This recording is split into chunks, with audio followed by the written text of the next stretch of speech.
Okay, let's unpack this. Imagine a continent, right? Vast, diverse. Deciding it's not just going to react anymore, but actively reclaim its own story, its own security. Yeah. What if that meant forging, like a single continental military? Unified, self-governed. It sounds almost like science fiction, doesn't it? Exactly. But that's what we're diving into today. We've got deep intelligence apparently leaked to Supreme Africa breaking news. Right. And it suggests this one united army command under a one Africa government. Yeah. Well, it's not just theory. No. The reports indicate it's potentially on the brink of activation. Following this recent, very quiet meeting of AU security ministers in Pretoria. And what's really, fascinating here is just the sheer audacity of his plan. Yeah. So our mission, really, in this deep dive is to kind of dissect it. Where did it supposedly come from? What's the structure? What's it for? Exactly. What's the purpose and the implications? I mean, these are huge, not just for Africa, but, well, everywhere. Globally, yeah. It's about getting into the specifics, the surprising bits of this very bold idea. And this is where the story gets really interesting, doesn't it? Because the sources say this wasn't some big press conference. Oh, grand announcement. Not at all. The genesis of this thing, we're told, happened quietly in a secure room in Pretoria.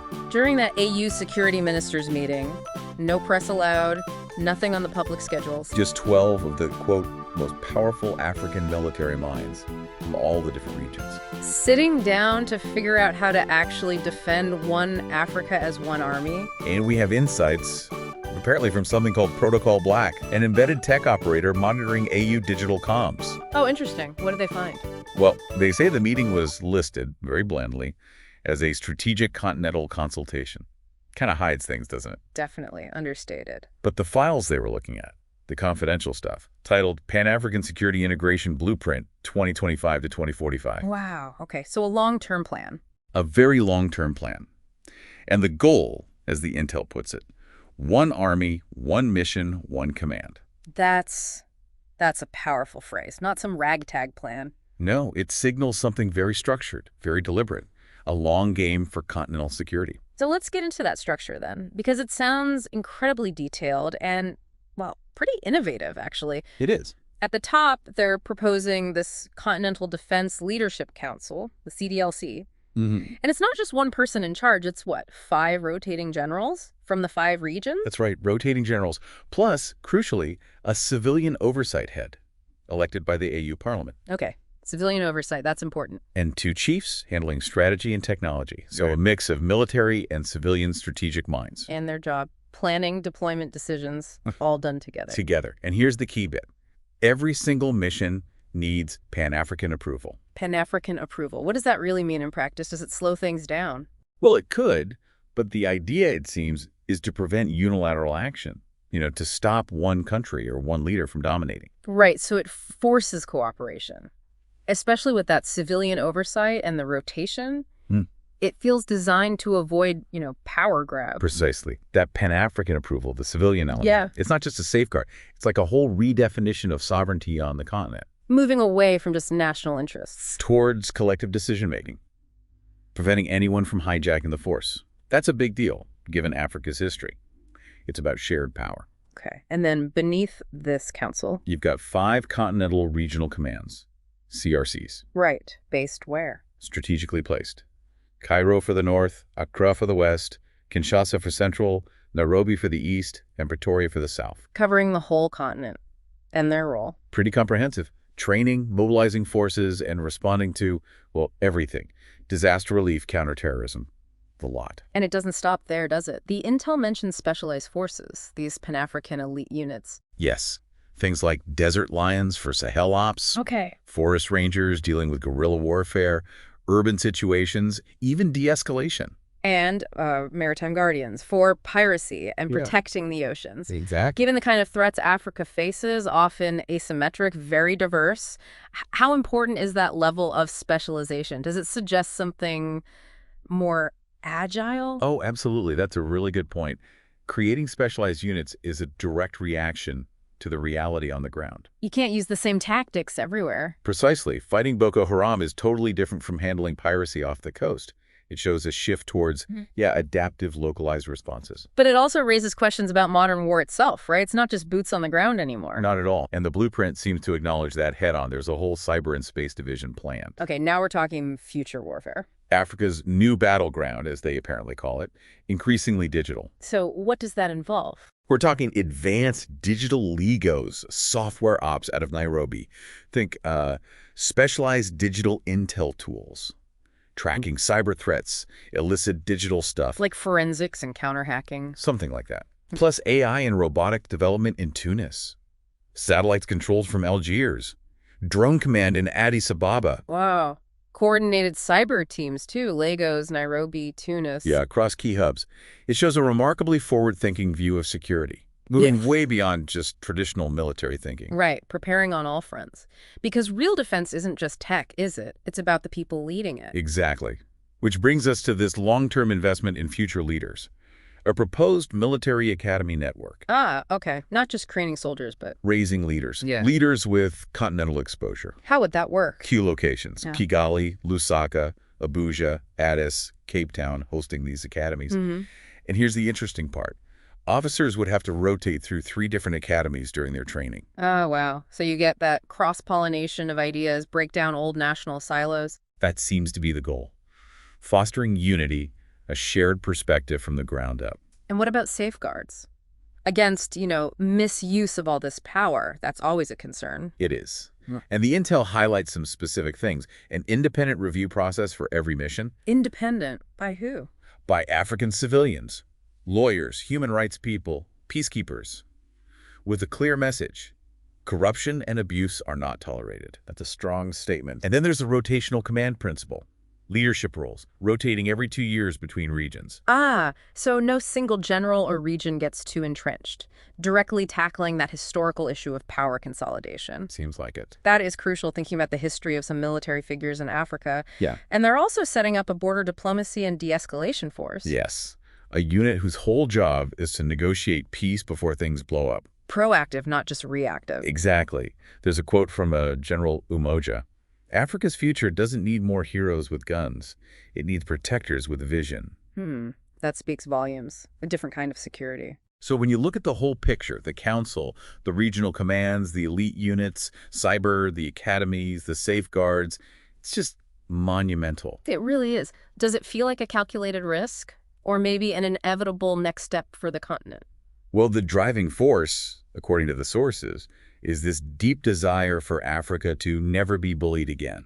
After, centuries being divided by maps we didn't draw, you hear that frustration. Definitely. Frustration with foreign troops still on African soil, endless conflicts, terror groups running rampant while neighbors just watch. If you follow the news from the Sahel or humanitarian crises, this blueprint feels like a direct answer to those immediate, real problems. It does feel like maybe Africa's hit a point where collective action like this feels like the only way forward. There's that quote from Mama Panana, the AU diplomat. Oh, yes. The one Africa government means nothing if we can't protect our people. This army is not to intimidate, it's to liberate. Liberate. That frames it as being about the peaceful power of unity. Not conquest, but service. Serving its own people. And the examples they give kind of illustrate that, don't they? Responding to floods in Mozambique. Tackling terror cells in Niger, supposedly within hours, preventing coups. It paints a picture of the continent moving as one. Africa deciding when we bleed or when we heal. It's a profound act of self-determination, really, designed to fill a vacuum that maybe has invited too much outside interference for too long. Of course, something this huge, it's bound to raise concerns, right, internally. Absolutely. Some nations the intel mentions, Morocco, Cameroon, Equatorial Guinea, are asking questions. Like what? Like who controls the weapons? Is there a risk of bigger nations, Nigeria, Egypt, South Africa, dominating the whole thing? The classic big fish in a small pond worry. Exactly. One diplomat's note apparently just asks, we support unity, but who holds the master key? A fair question. How does the blueprint answer that? The counterargument seems to be embedded in the structure itself, rotation, collective approval. The line is, it's not about control, it's about collaboration. Collaboration. Whether everyone buys that remains to be seen, I guess. And what about the rest of the world? How are they reacting? Well, they're definitely watching closely. Our intelligence suggests U.S. AFRICOM had an emergency call right after the story broke. Poorly. And France is apparently reviewing all its joint military operations in Africa. Okay. And other powers. China and Turkey, Mm. described as offering silent support. But, maybe wanting economic access in return. Standard playbook, perhaps? So the overall feeling is... The underlying sentiment, according to the intel, is that the world is nervous because Africa is seen as drafting orders, not asking for permission anymore. That's a significant shift in perception, a change in global dynamics. Absolutely. And speaking of figures driving this shift, Captain Ibrahim Traoré, his name pops up, allegedly at that secret meeting. Yes, his presence is mentioned. And he has that very potent quote. Which one? A president without an army is a slogan. A continent without protection is a playground for the world. Powerful stuff. You can see why people might rally around that. And that's why he's seen, maybe not just as a future political leader, but as a potential continental commander in spirit. His popularity is growing among younger officers. Apparently so. Across Mali, Tanzania, South Sudan, Angola, there's a groundswell of support noted for his, let's say, action-oriented approach, which fits this new assertive mood. And the plan also looks at protecting democracy, but in the digital age. Yes, the future battlefield is code, the intel states explicitly. So security isn't just physical borders. It's digital ones, too. Protecting data, fighting disinformation. Using algorithms maybe for predictive analysis. It mentions drones made by African engineers controlled by code. AI border systems using algorithms. Satellites launching from Algeria, Ethiopia, Ghana. It's all part of that digital defense. Coordinated cyber teams in Lagos, Nairobi, Tunis, trying to keep the continent safe from hackers, digital threats. It's comprehensive. But what about those worries? Military leaders becoming entrenched, lifetime rulers. It's a real fear in many places. A very legitimate fear. The blueprint tries to address it directly. The sources talk about built-in safeguards. Like what, specifically? Strict term limits for the generals. Civilians embedded in every mission review for transparency, accountability, audits by a Continental Ethics Board. The message they seem to be sending is, we're not building another dictatorship, we're building discipline. Discipline. Institutional integrity, not personal power. That's the aim anyway. That seems to be the stated aim, yes. So what does all this mean for, you, the listener, someone watching this unfold from, say, a township, a village, a city, maybe a border town in Africa? Well, this army, it's presented as more than just geopolitics. It's meant to be personal. How so? It could mean jobs, for cousins in logistics, engineering contracts for local tech firms, protection when storms hit, hope if conflict flares up nearby. And maybe, most of all, a different kind of respect on the world stage. That seems to be a core part of the vision.